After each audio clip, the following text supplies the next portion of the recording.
A warning to our listeners. This podcast contains messages that might trigger PTSD or anxiety in some people. When Alexander Pittman left his house on October 16, 2016, he wasn't expecting to be gone long. He had on slippers, didn't take his wallet, just grabbed his dog's leash and a cell phone.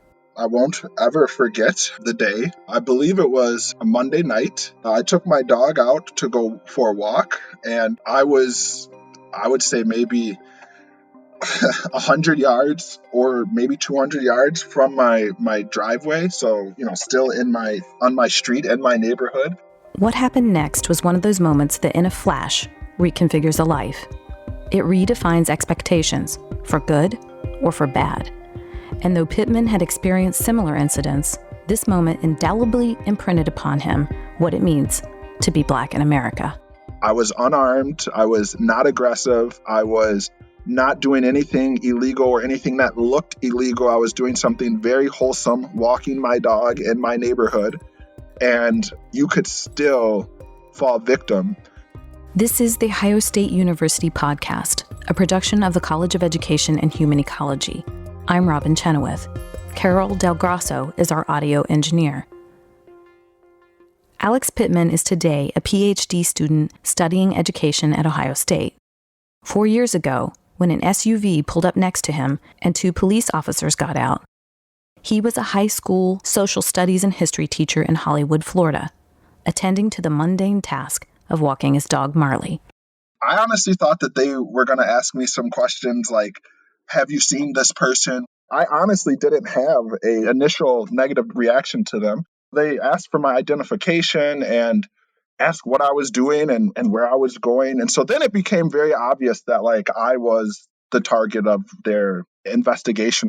If you're Black, you probably know where the story is going. Because Pittman didn't have his ID, so the officer told him to sit down on the sidewalk. I said, I'm going to take my phone out. I'm going to record this because I feel like you are harassing me. And when I started to take my phone out and turn it on to record, the police officer became irate. I mean, you could see it in his face. And he literally said, this is what the fucking problem is. All I asked you to do was sit down and you want to record it. The officer tackled Pittman, who had a leash in one hand and a cell phone in the other. So there was no way to break his fall. So it was literally him jumping on me and my face directly to the concrete. I mean, I had a black eye and a busted lip. My glasses were broken because this was a hard impact. Keep in mind, I didn't know that this had escalated. In my mind, everything is still okay from the standpoint of there's not going to get physical. So this caught me completely off guard. He spent the next 2 hours handcuffed in the back of the police cruiser, surrounded by 7 other police cars. He had 2 thoughts going through his mind. Was his wife worried? And if he got out of this, what would he tell his students tomorrow in class? When we began interviewing Black students about their experiences with racism and how it has impacted their goals, we fully expected to hear about the microaggressions that they face, like being followed in the department store, or being overlooked to lead a class project, or having someone cross the street as they approach them on the sidewalk. These are all experiences that our students related to us. We never expected to hear the same story over and over again. Male and female students, their brothers and friends, wrongly accused by law enforcement, questioned and threatened for being in places where they fully belonged, and treated in ways that white people aren't in the very same situations. And to be clear, these are all exemplary students, on scholarship, maintaining high GPAs, model citizens. If they were being wrongly accused, what was happening to other members of the Black community? Take Dimitri Brandon, a Weiler Scholar in his senior year at Ohio State. My dream is to become a professor in physical education, and I just want to be able to work with college-age students. Brandon, who is Black, never had an instructor of color until he came to Ohio State, and then he met Samuel Hodge. I took adaptive PE with Dr. Hodge. I just loved him as a professor. He didn't only care about us as students, but he cared about our at-home life and what we did on the weekends. That was the first time I felt like I could relate to somebody that looks like me. That's my motivation. I want to be that positive role model for another African American male. He grew up in a predominantly white suburb that wasn't immune to racism. There's a private pond, for residents only, in the neighborhood where he and his family live. If Brandon goes to the pond with his white friends, everything is okay. Everybody fishes. But if I go to the pond with 4 of my black friends, we will get the cops called on us. And the cops always show up and they question us and they ask me for my address. They ask us if we're like trespassing. Do we belong to this neighborhood? Brandon showed them his ID. Sometimes the officers apologized. But he calls these experiences emotionally exhausting. And just that whole process of the cops really having to be called because we just want to go fishing at a pond. And we're just trying to be boys and have fun. It's happened 3 times now. And so I don't really go fishing anymore. And just like getting that taken away from me is just something that's like, okay, I mean, I guess, but it's just hard to go through. His mother has asked him to stay away from the pond. She worries that it's just not safe. And there's Nemo Johnson, also a Weiler scholar. I'm currently a 4th year at Ohio State University studying STEM mathematics with an overall goal to go back into the education system and help students have someone of color to look up to, especially at that high school level where you see maybe 1 teacher of color if you're lucky, or 2 really if you're super lucky. Johnson might once have considered himself somewhat inoculated against racism in his home suburb. But not long ago, while driving home from his 3rd shift summer job at an Amazon warehouse, I literally had just gotten off the shift and the speed limit was like, it goes 50 and then it goes 35 and then it goes 25 apparently. I did not realize it goes down to 25. It was 1 cop that pulled me over, and next thing you know, I had 4 cops. You don't know what's going to happen in that situation. The first thing that came to my mind is like, why is there 4 cop cars here? I didn't even do anything but speed maybe 5 miles over the limit, maybe. And what was even crazier in that specific moment is I didn't even know I was speeding. So I'm sitting like, well, why do I have 4 cop cars? What's going on? It was summer, so Johnson had his car windows open. One officer reached through the passenger window. He had a flashlight and was trying to reach in like he was trying to look for something with this flashlight. Like they expected me to have some drugs or something like that. And so that was scary. With that, I was like, okay, I still have a family I have to get home to. My mother and my father. Johnson kept his cool, didn't make any sudden moves, kept his hands at 10 and 2 on the steering wheel. He drove away with a traffic warning, thinking about people in his shoes who never made it home. Over time, those experiences began to erode trust and change behavior. Christian Hines, a PhD student studying literature for children and young adults, won't forget that her brother as a teenager was knocked to the ground leaving a store, even though he was clearly carrying his purchase in a shopping bag. So I've always had this thing that even carried on as an adult that I notice now is that if I'm shopping, if I don't have a basket in my hand and I'm holding something, I hold it all the way out in front of me just so they don't assume I'm going to try to put it in my bag or put it in my purse. But that comes from years of people following me around or looking at me suspiciously or standing at the counter tracking my every move every time I come into the store. Her mother schooled Hines and her 3 brothers to avoid confrontation. Their job, her mother told them, was to act in a way as to not bring suspicion. Their job was to stay alive. That was never more true than when driving. If there's a cop behind me, I'll slow down so they can pass by or I'll pull over. I don't like driving around police. I don't like driving past police. Those are a lot of things that I do because I know what can go wrong. And and it sucks because I literally still do that today. If I see a police officer, I'll literally pull over or get off at an exit if I'm on the interstate, wait until they pass and get back on the interstate and then just keep going. People of color develop conscious and unconscious strategies for dealing with racism, says Don Pope Davis, Dean of the College of Education and Human Ecology and a psychologist by training. When you think through the long-term effects that these behaviors have on people, it increases fatigue, it increases stress. You have the possibility of not wanting to trust anyone in authority. if you are a person of color, you have developed some kind of mechanism to protect yourself. Because if you don't, you can spiral into this mode of constant anxiety, depression, stress, and not to mention the cultural overtones of that in our society, given the health disparities that we now know more emphatically impact the lives of people of color in different ways than other groups in our society. Which explains why Summer Luckey, a PhD student in human development and family science, is a little fuzzy on the details of George Floyd's death. I definitely did not see the video because just where I am now, I can't. When stuff like that pops on the top, I can't watch it. It's too much for my mental health. And in order for me to have any hope in humanity, any faith in white people or in the justice system or whatever systems that we have, I just can't continue to expose myself to that. And it explains why Nemo Johnson didn't tell his friends about being pulled over by 4 police cars. I don't talk about those stories to my friends at Ohio State because I think those stories within people of color, we keep them to ourselves because we all know it happens. If we go and say, hey, I got pulled over, we don't have to ask, did you have multiple cop cars come over? Because it probably did happen. Or we know that they're experiencing microaggressions every day, that we don't have to mention it. We just know it's happening.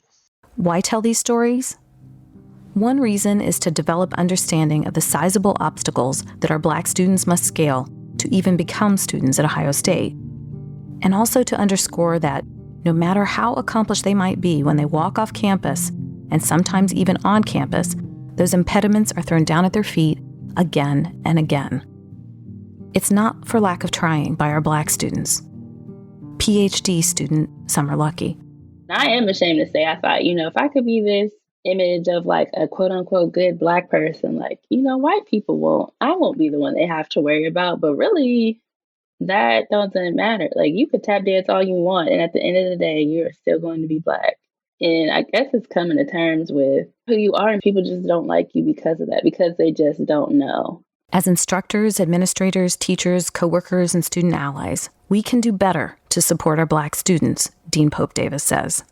I suspect, given the full range of political realities in our societies, there will be some people who will be listening to this podcast and say that can't possibly have happened because their worldview is very different than this experience. It is that notion of you don't believe it until it happens to you, or you don't accept the truth of someone's story. And that in itself causes another set of resentment and antagonism and anxiety. When I say to you, let me tell you my story, and your first response cannot be, really? Did that really happen to you? You're essentially saying, I don't believe you. That couldn't possibly happen. My experience with police officers, my experience with people in shops, my experience is different than yours. And that's the point.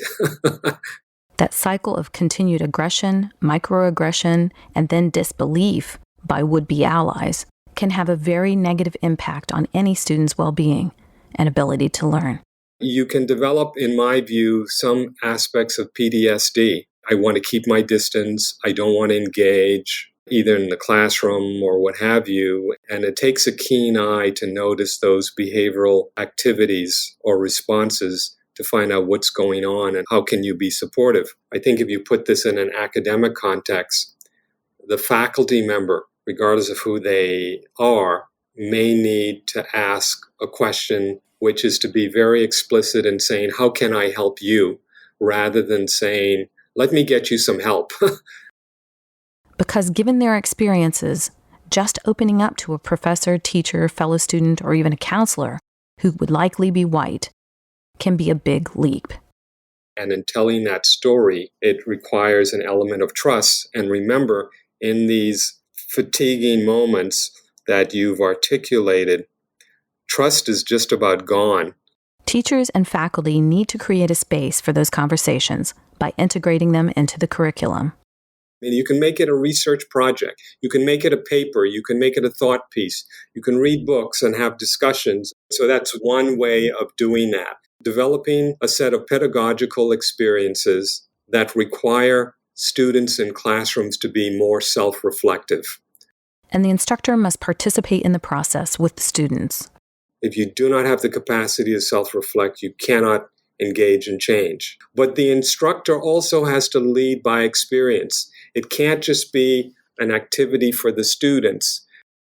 When you hear someone relate a story about how they've been the target of racism, become invested in them. These students don't need another person to say, I'm sorry that happened to you. What they need to hear is, I have an activist ally who really wants to engage in this, and recognize that the response will be different from different students. And a student may simply say, who's gone through this, thanks for asking that. Let me get back to you. I haven't thought that far through yet because I'm still processing this. And then you need to say, please get back to me because I want to do something. You cannot underestimate how that continued support, true allyship, can impact a person of color. Christian Hines remembers attending a protest last summer.